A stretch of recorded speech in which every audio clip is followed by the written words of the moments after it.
evening, everybody, and welcome back to the Wednesday Night Photo Show, our little semi-weekly chat about photography live stream. As always, if you're watching the show and you have questions and you've got comments or anything else, you can throw those things in the little chat, and we'll throw that stuff up on the screen, and we can talk to you live here on the show. Tonight is all about film photography and going analog in a digital world. And kind of continue with the theme from the Envision Photo Festival that we talked about last time. My guest tonight is Matthew Blum. Thanks so much for being on the show with us tonight. Hi, thank you very much. Thank you. And you've got a bunch of stuff in the Envision Festival show over at the Banana Factory, right? I do, yes, quite a few.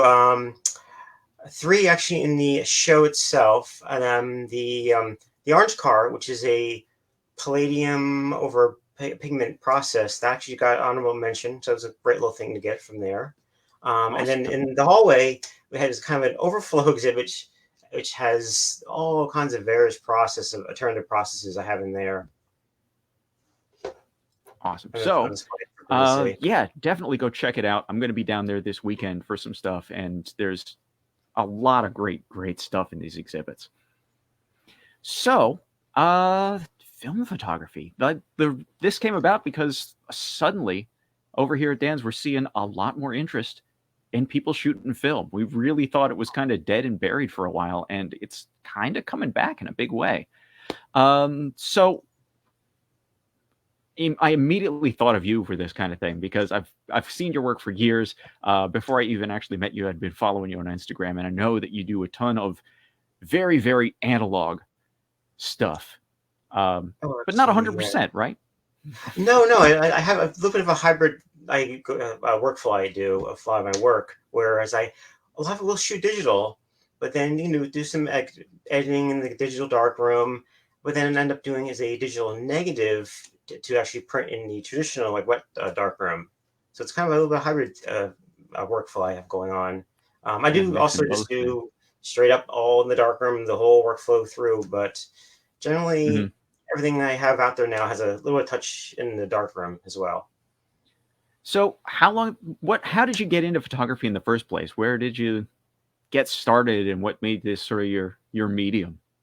Well, actually, I still remember the first actual photography was way back when, probably 7 years old, where I was given I remember being at Disney World and given a camera, and I think I went through a whole roll of film in 20 minutes. It was just on one ride, and and I still have the photos. Actually, I should find those.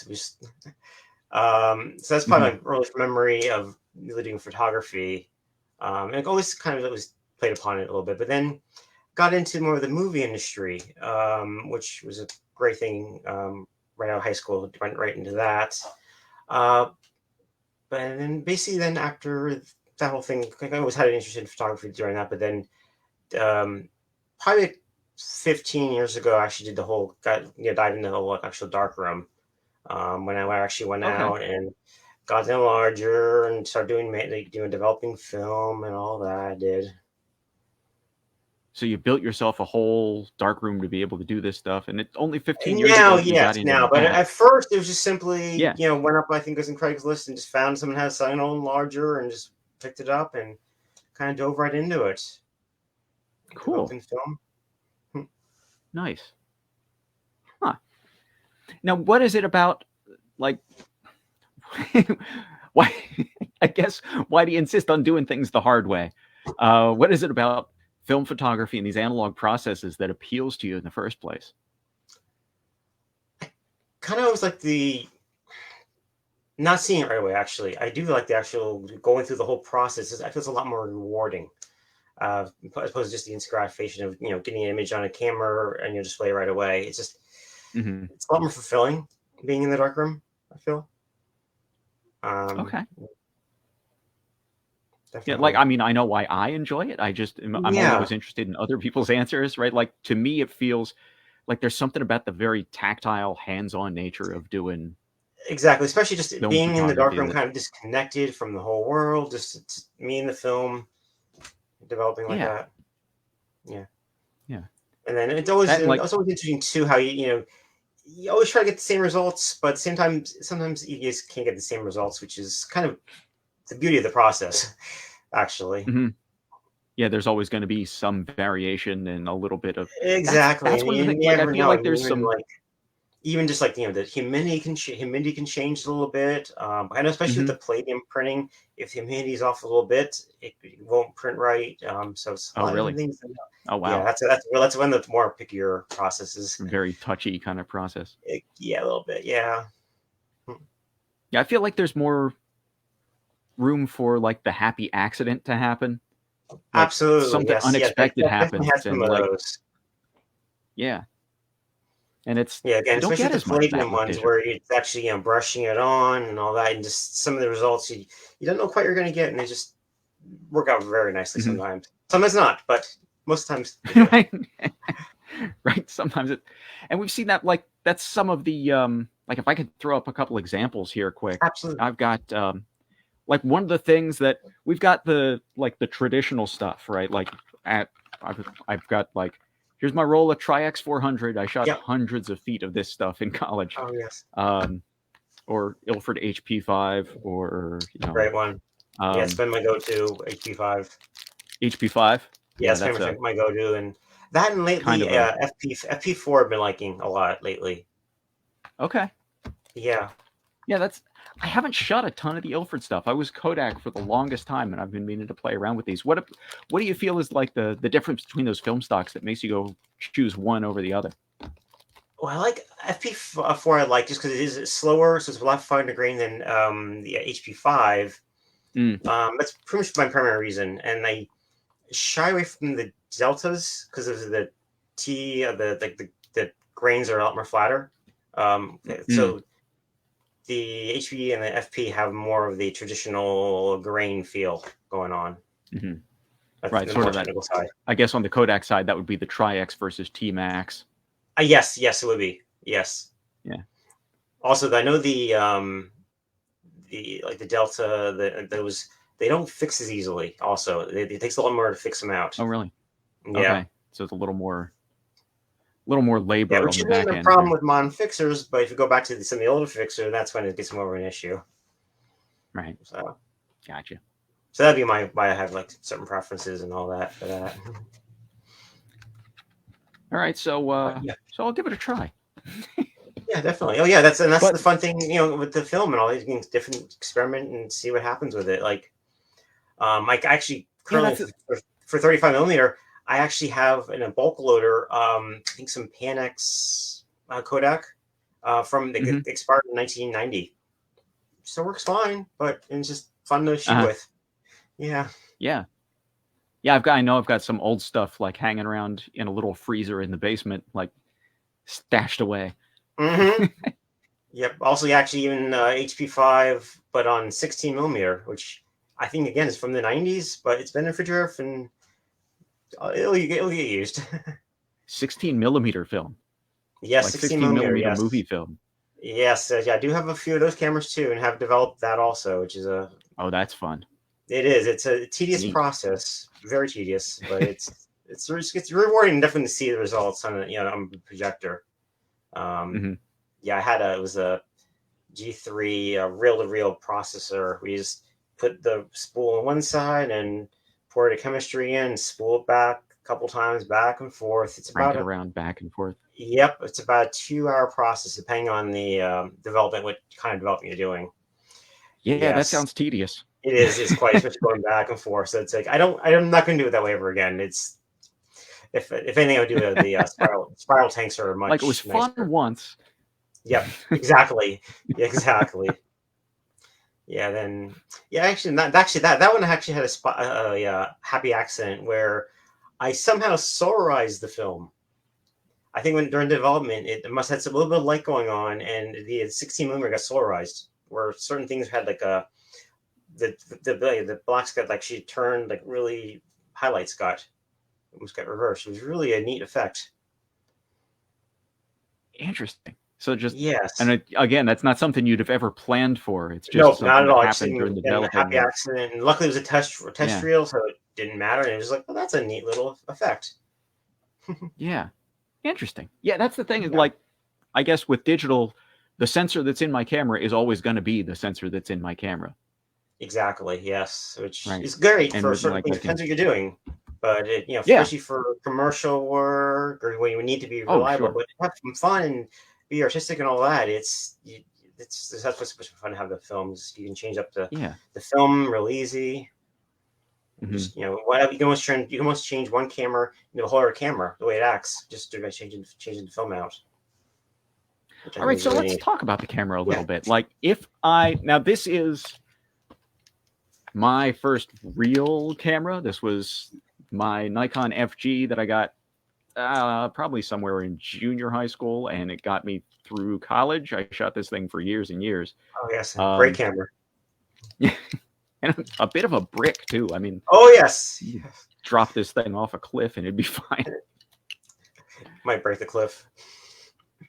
But if somebody's starting out in like they say, okay, this film thing sounds interesting. What advice would you give to a new film shooter, or maybe somebody who's shot film years ago and is kind of looking to, yeah, maybe I'll give it another shot. Okay, well, first thing, of course, is to actually find the camera, unless if you don't already have it, and Mm-hmm. definitely always check it out before you actually load it with film. Usually, you can have the back open and just make sure the shutter is working correctly. Mostly check and make sure the shutter works, like that. Open it At up and all the take a look at. speeds too, because I've had ones where the faster speeds work fine, but then you go to some of the slower ones and it just either hangs open. So definitely would check that first, just to make Mm-hmm. sure the shutter is working correctly. That and then the make sure the light seals look pretty, intact. So that'd be the Yeah. thing. And Definitely when you first thing say to do. Check. right, when you say light seals, we're talking about there's little foamy gaskets down here, and I can see that. Like I haven't shot with this camera in a while, and they're looking a little rough. Like they're a little beat, and I should probably get those replaced, or I'm going to wind up with some light leaks and little streaks in there. Yeah, but then that could be a happy accident. Got a little effect going on. Could be Yeah, fun, like but ideally you don't want that. yeah. um, And that's one of, like I know that when we get film cameras in at Dan's, like that's one of the things is Alan takes them in the back and he looks them over and makes sure the shutter's working, and we'll replace all the seals and make sure they're good to go. Because like mhm. most of the people who come in looking for one of these, it's probably like a college student taking a photo class. Yeah.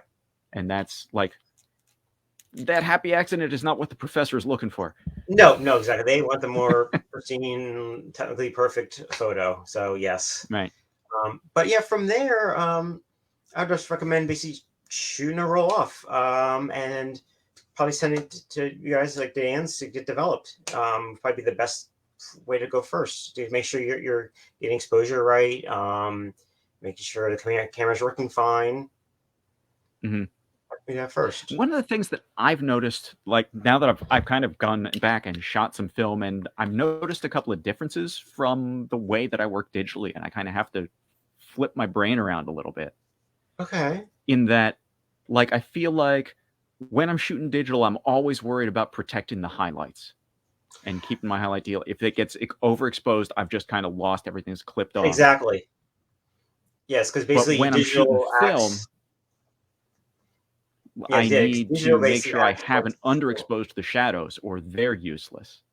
exactly. And I Yes. can, Yeah, it's digital just like basically works almost how slide film works, and with that, if you clip the highlights, you lose the highlights and it's gone. But yeah, film is definitely the opposite, where you highlight just can keep going on and on, and yeah, you worry about the yeah, shadows, where you right. basically expose for the shadows, always expose for the shadows. Make sure you're getting those. Mm-hmm. But then, yeah, Right, because I feel like I can always pull back highlight detail, especially on like, I mean, yes, yeah, Tri-X or something. I can really it's beat it really up. hard to overexpose the highlights in film. Really hard to Mm-hmm. overexpose those. Again, that's also then you can really get into the dark rooms of the developer also, because certain developers are better for keeping the highlights. Sure. Yeah. Yeah, and then if you really get into developing it yourself, then you can get into tinkering with the chemistry and playing around with all that Exactly. stuff. Yes. It's a never-ending rabbit hole that you can go It down. kind of is. Yes, exactly. Like, for example, like my favorite developer I make is a D23. It's kind of a really old school developer, really simple, only two different Oh, yeah. Okay. ingredients. But I think I really like how it works. It's a little bit slower again. It takes about like 12 minutes to develop a roll or sheet film or whatever you're doing, but Mhm. it just the shadow detail just was really great. I'm really happy with that developer. Nice. But then there's always good old like Edit 76. That's probably Mhm. the best one to go toward. Like the standard Kodak developer, That is and the it still works standard great. and tried and true. Yep. It actually really does work really great. You can go over different places, different types, but that works very well. So if somebody is, I guess, like one of the neat things that we've seen with some of the new film stocks that are coming out is that they're skewing toward, they're really leaning into that happy accident thing. I just wanted to throw a couple of Oh yeah. examples up for people to look at here.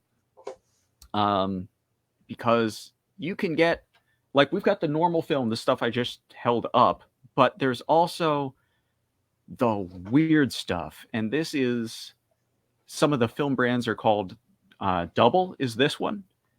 And Okay. it skews everything into these warm tones.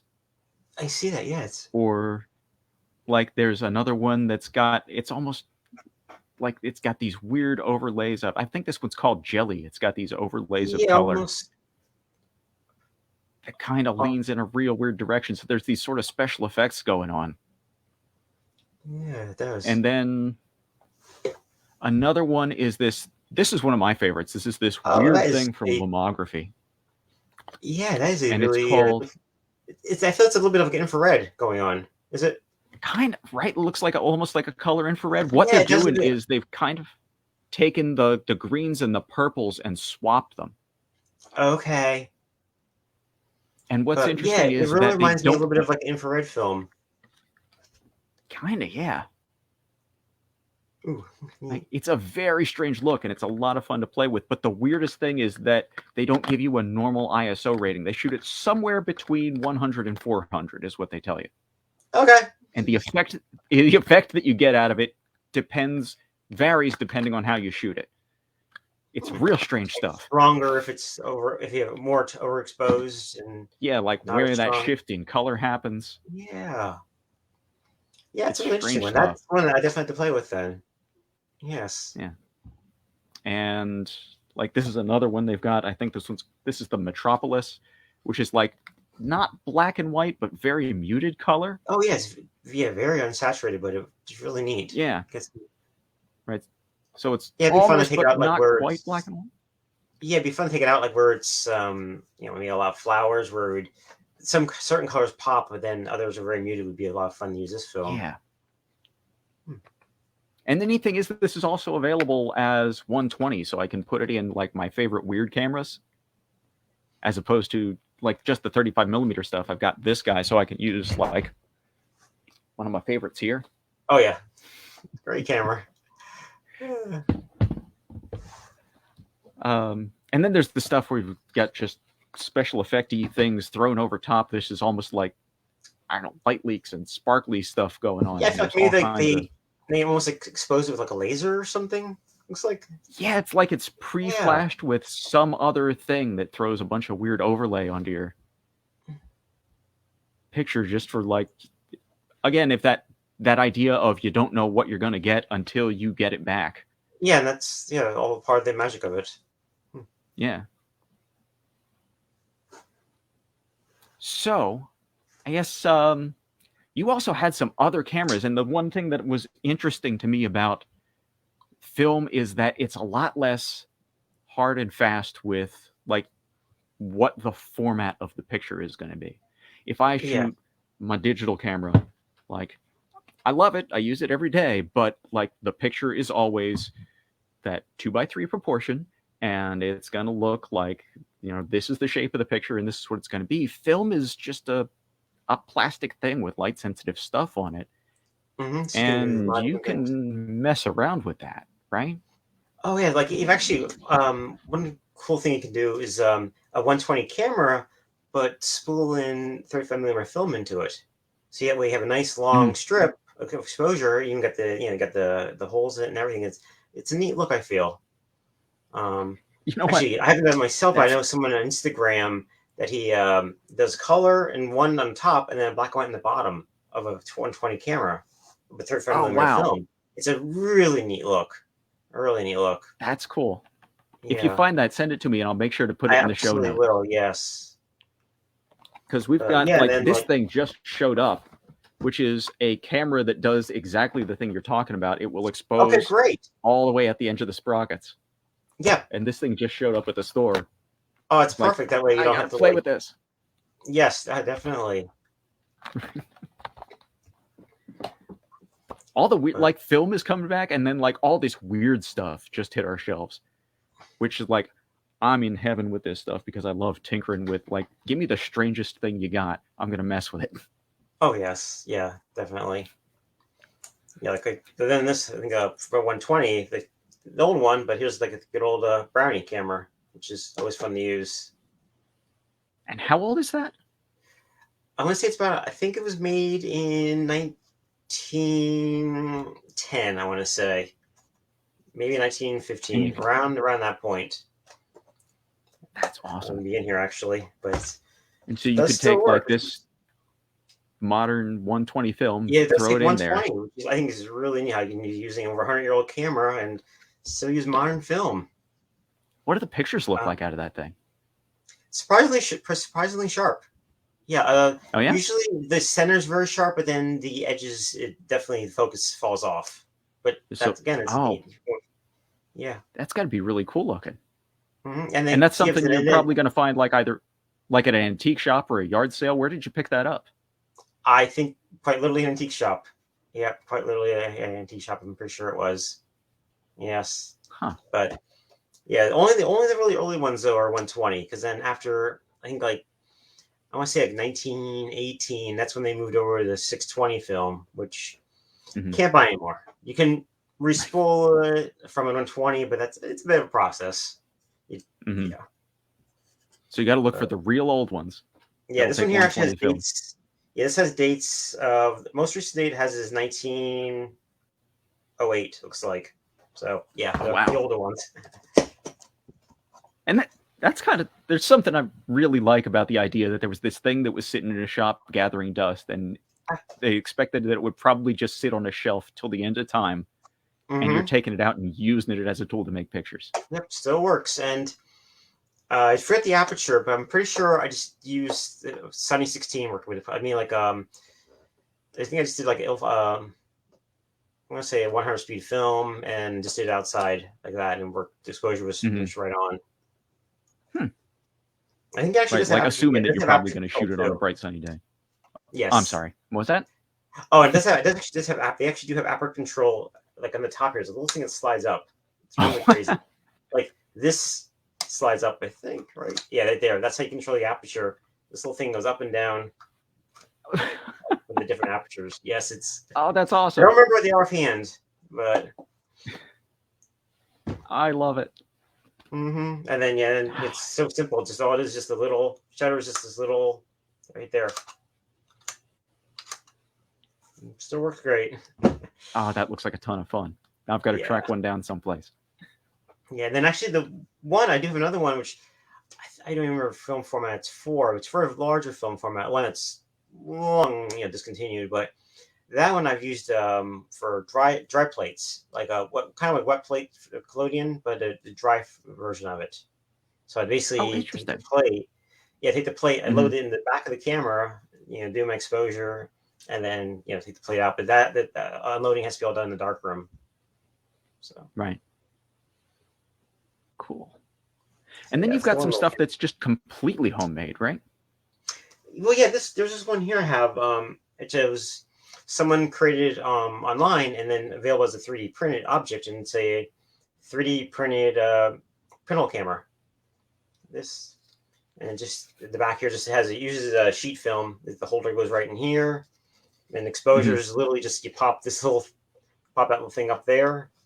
That's how you do it's your exposure. I think it was about open it and close it, and there's your shutter. Yeah, I think it was about 3 seconds. It was about right for a good exposure. Depending again, and then during outdoor bright sunny day, about 3 second exposure. So it's a fun little thing to make. I got another weird one that just showed up here. If you are, for the person that maybe is interested in making their own camera, this thing showed up, which is this like build your camera from a kit. Oh wow, that's Like, great. Yeah. Here's your little mirror box. Yeah, it definitely shows you the inner workings of how the camera works. And I just thought this was so cool. Like it kind of takes the mystery out of like, okay, you want to tinker with this thing? You're gonna understand what to tinker with because you're the one that put it together. Exactly, and kind of the neat thing too is it still does apply to modern digital cameras. I mean, they still kind of work with the same principle. You know, very similar. Yeah, I mean, all the principles are the same fundamentally. Yes, it's great. It's great. Like it's a great way to learn the principles of how the camera works. So, what do you? And a lot of the stuff that I saw from you that was in the Envision show specifically, you're taking these film pictures or you're taking digital pictures and moving them around, and then you've got a great little video here to go over some of your process of some of the other stuff that you're getting into when we talk about. I think the word alternative process came up, and we talked about some of that stuff. So I'm going to run your little video that you sent me here, and I'm going to ask you to kind of walk us through exactly what's going on here and what this printmaking looks like.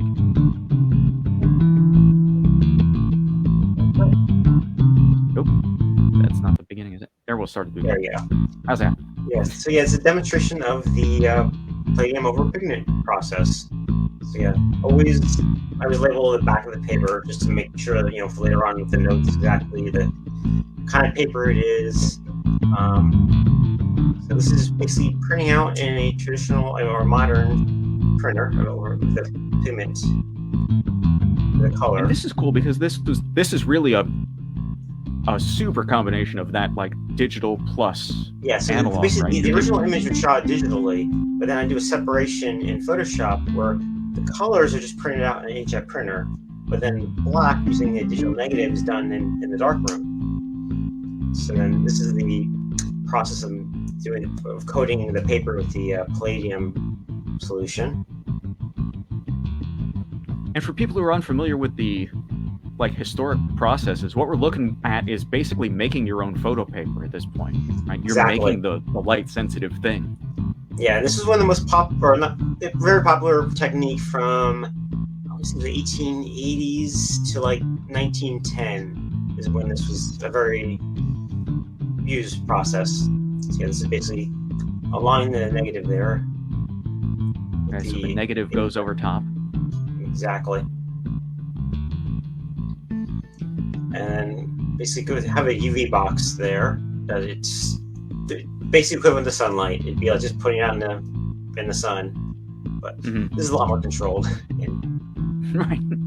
Yeah, like the UV box, the ultraviolet lights here are not gonna like go behind a cloud and mess up your exposure. Exactly.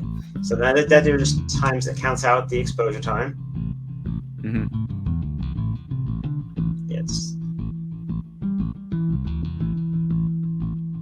That's a pretty snazzy looking exposure box.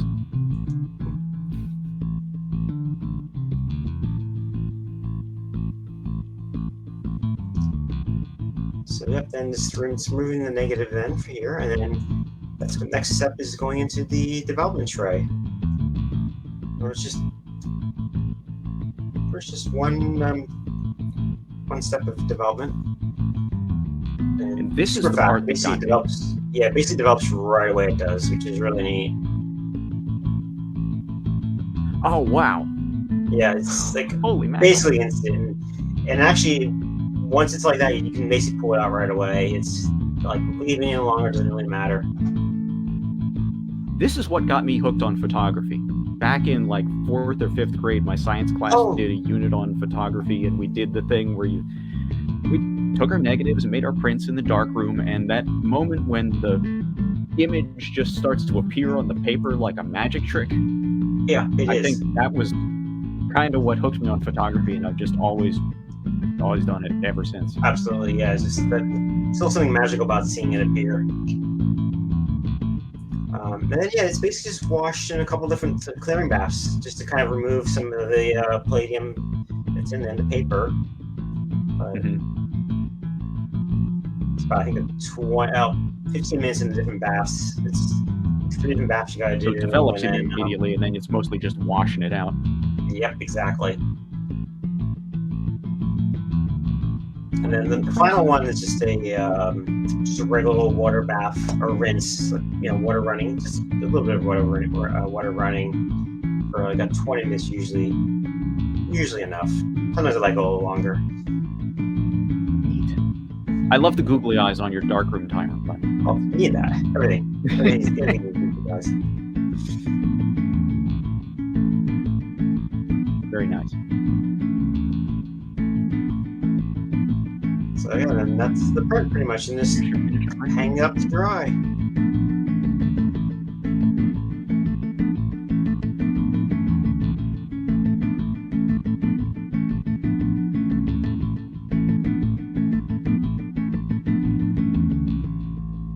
Cool.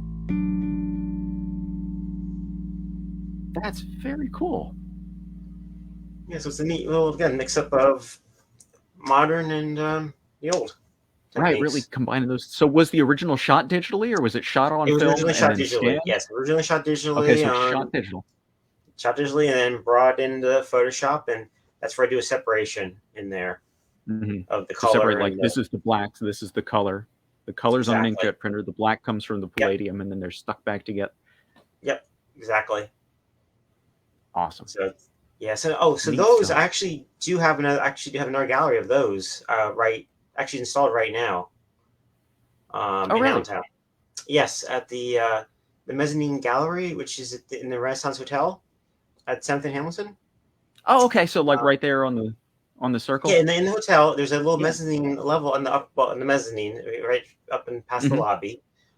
There's about 15 pieces I have there, along with some 2 other great artists. So the opening reception for that did not happen yet. It's going to be December 3rd. I want to say like 6 o'clock, something like that. Oh, good. Yeah, I'll put that in the notes too. And it's mostly all featuring that process. All the prints there. Neat. Yeah. That's awesome. And this is, I actually, I kind of found myself doing something like I love this stuff myself. I love the alternative process work. And back in April, when everything was shut last year, I was kind of tinkering around with things to do. And this is an easy one that people can try at home if they want to do something sort of similar in that alternative process kind of thing. I discovered this thing called, I believe it's Anthotype. Yes. Which is using plant pigments. And so what you do is I used turmeric, which is get that real strong yellow. If you've ever cooked Indian food and managed to stain your hands yellow, this is what we're talking about. Mixed with a little alcohol to make like a tincture that has a strong yellow dye, and then spread it on the paper, and it dries almost immediately because the alcohol evaporates. And then you can put stuff down on top of it. What we're doing is relying on the sun to kind of bleach out the dye, right? Because it just fades in the sunlight, and what you're left with is the shadow of the thing, but then you can make it more permanent by washing it out in borax, and it fixes the image. And it was just this super simple alternative process that you could kind of do in your kitchen sink. And maybe that's something we'll have to tinker with. Oh, that's great. Yeah. I've never tried that one. I've heard of it, but I never tried that one. Yeah, it was super simple, and it was just there's a sunny day, and I'm going to give myself something to do. Oh yeah, definitely. And I've got turmeric in the spice cabinet. I can do that. Yeah, then probably yeah. Oh no, go ahead. Yeah, I was gonna say, then probably actually the most probably the most simplest of the alternative processes I really enjoy is just cyanotypes. Basically those are the blue ones. Yeah, because they're very simple, and I feel you can get the chemistry very easily. Or the kits form are very readily available. Yeah. And I'm going to grab I got some samples here, which are your samples. So if I grab this one off your gallery here, we can show people what you're talking about when you talk about cyanotype. They look like this. Yes, good example. There you go. Yeah, and So then this is like that is a digital negative also, where it is from a digital that's what I was source, going but to then ask. it's a yes printed out on a negative. Mm-hmm. So when we say you're making a negative, you're inverting the image in Photoshop so the blacks are Yeah, white and the whites basically, are black. I mirror it so it's prints the correct way because it's Oh, sure, or right. else Like if you we got don't to mirror flip it, it. yep, you gotta flip it because if you don't Yep. do that, it'll be reversed, and then it also Mm-hmm. invert the colors. Right. That's mostly the basics of it. To get into it more, then there actually are a lot of curves you got to change, so you get the right slope of how everything looks, the tones and all that. But Oh, more or okay. So less, the you contrast could really just needs to be adjusted. yes, yeah. If you don't do that, the contrast can be off. But anyone who really could try this. They actually just do a simple invert, and do the mirror. Mm-hmm. And I haven't actually tried it, but supposedly you can actually just do it on plain old regular paper and then not even transparency and lay it over and now also work over top of it. Oh, yeah. I Yeah, it should. It haven't would never probably tried it take though. longer to expose because it's not letting as much Yes, light through, but it but should it work, should right? work. So I'm just saying that's another little process that people could try pretty easily. Um, Yeah. Neat.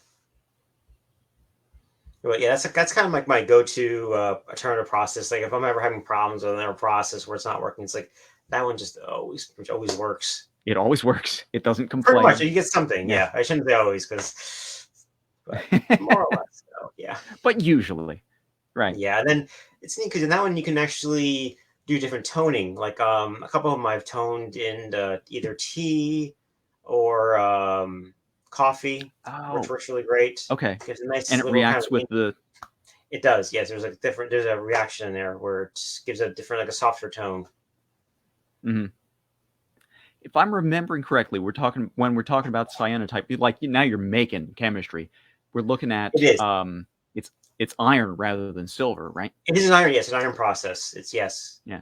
It's all iron. It's just two chemicals. I cannot remember offhand, but it's just two different chemical solutions to get mixed together, coated on. Right.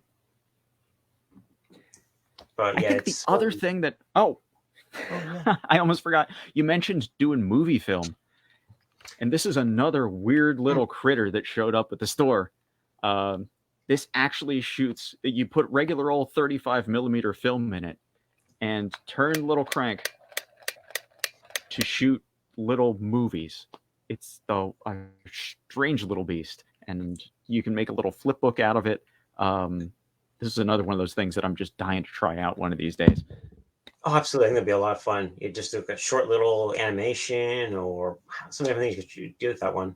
I'm kind of thinking like your like digital versus film thing, but in reverse. Like take this and shoot a weird little analog movie, but then turn it into an animated GIF that I can post online or Yes. something. Yes, exactly. It'd be really neat. Fun stuff.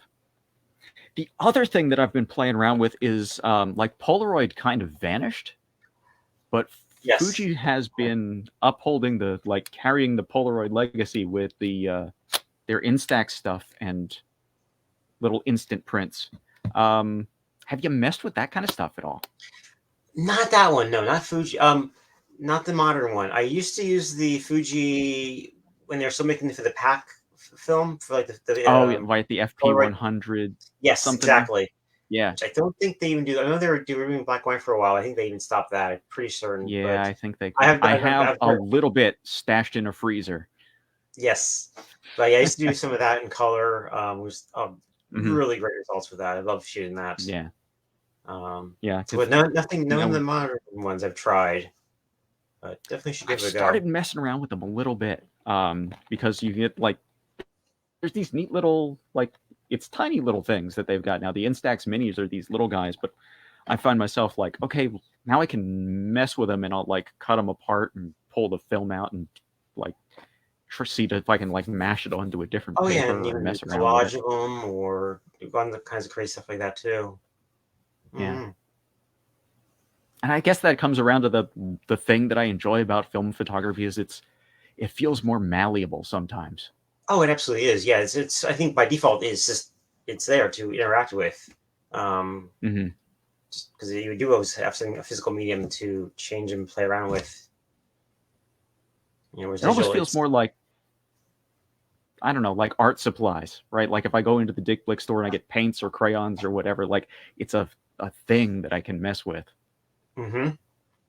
Yeah, quite is. It definitely is. Actually, that reminds me, what was that thing that you were playing with? I saw you had a camera that you had adapted a little film back onto. Yes, actually, a Polaroid, which I have here. Um, it's a big old, but great, a big old Polaroid 110, which is from the 50s, and used the roll kind of Polaroid film it used, which actually would roll it out. But basically adapted it through, again, a 3D print that's when made available online. You can actually use 4x5 film in the back. So it's a very nice little camera. There you go. Yeah, unfold that thing and show people what it looks like, because Here's that's the back of it. Basically, the film, the film slides into there, and then the front this way is there. So it's a very portable little 4x5 camera it turned into. That's awesome. It just really looks super cool, and then you've kind of Frankensteined it into a modern tool. Yes, and something that's very modern, to very still usable, which is great. But yeah, it makes it for a great little camera you can use in the field for 4x, and that way you get the huge negatives, which I love printing with. And that stuff's still available. You can still get that film. Absolutely. Still processed. Yes. Yeah. So yeah, it's my little Frankenstein camera. Well, I hope everybody's gotten a little insight into some of the stuff that we can do with film photography, and then some of the places that you can go with your film photography. You can get as complicated or as simple with it as you want. Definitely.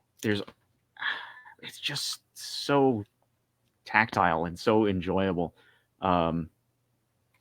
I've kind of found myself getting back into it as we see more of this stuff going on. And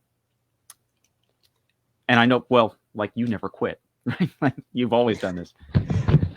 Yeah,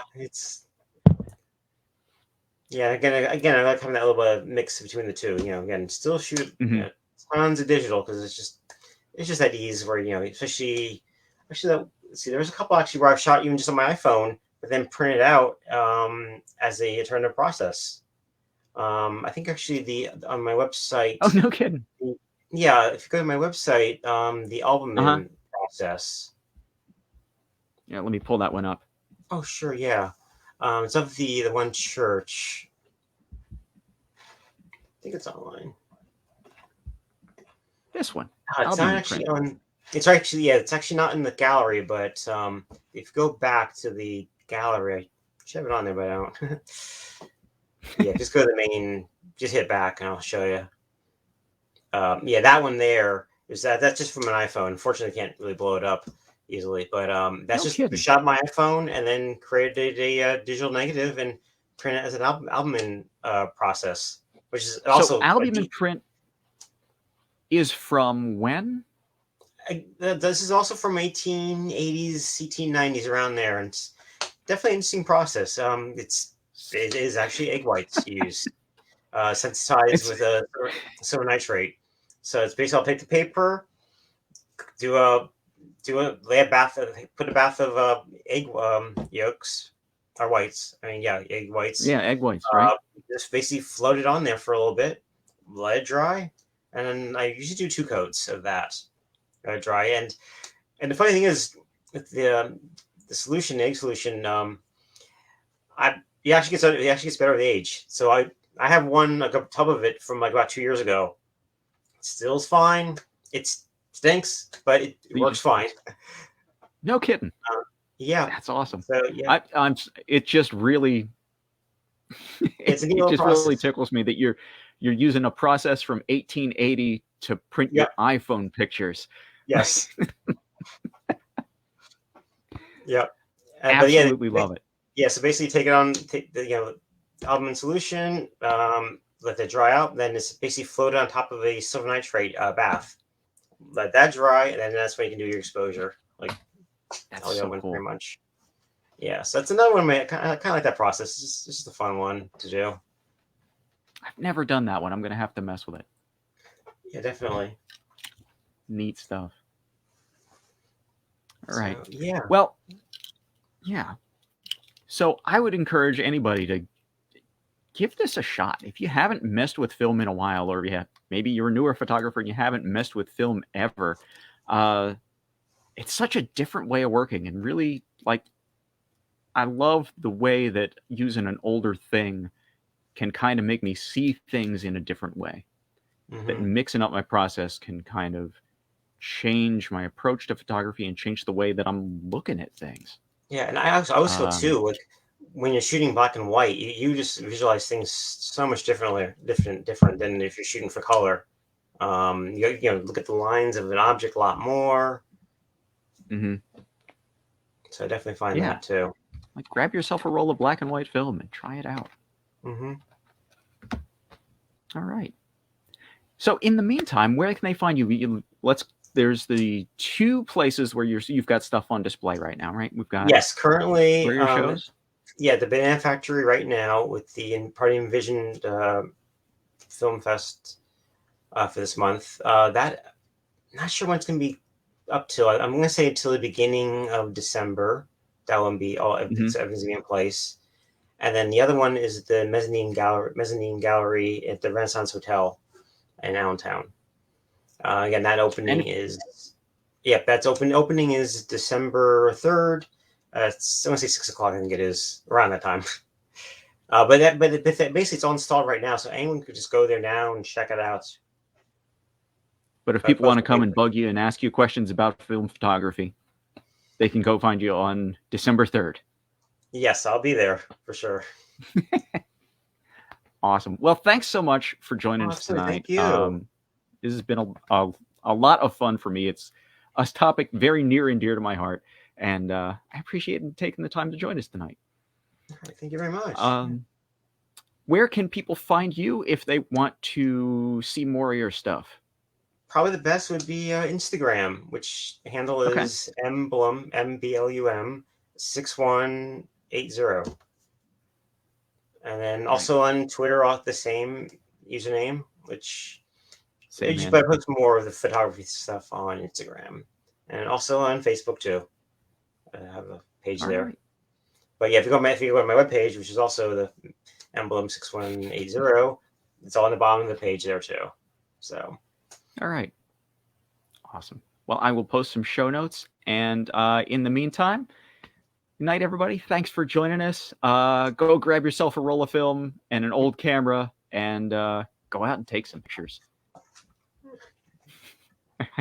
A very old camera in some cases. Yes. All right. Once again, thanks for joining us. Have a great evening.